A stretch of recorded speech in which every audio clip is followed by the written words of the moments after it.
أَوَلَمْ يَرَوْا أَنَّ اللَّهَ الَّذِي خَلَقَ السَّمَاوَاتِ وَالْأَرْضَ وَلَمْ يَعْيَ بِخَلْقِهِنَّ بِقَادِرٍ عَلَىٰ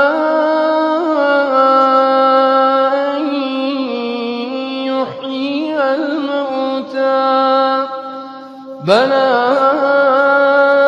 إِنَّهُ عَلَىٰ كُلِّ شَيْءٍ قَدِيرٌ.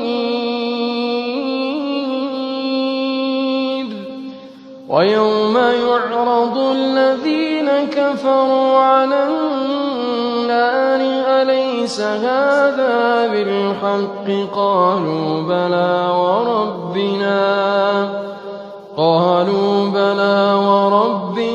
قَالَ فَذُوقُوا الْعَذَابَ بِمَا كُنتُمْ تَكْفُرُونَ.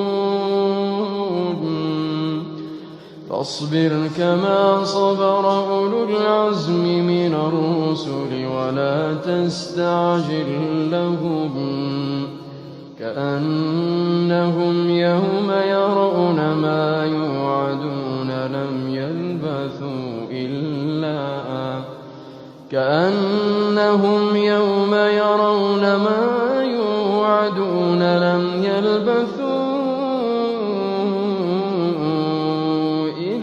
ساعة من نهار بلاغ فهل يهلك إلا القوم الفاسقون.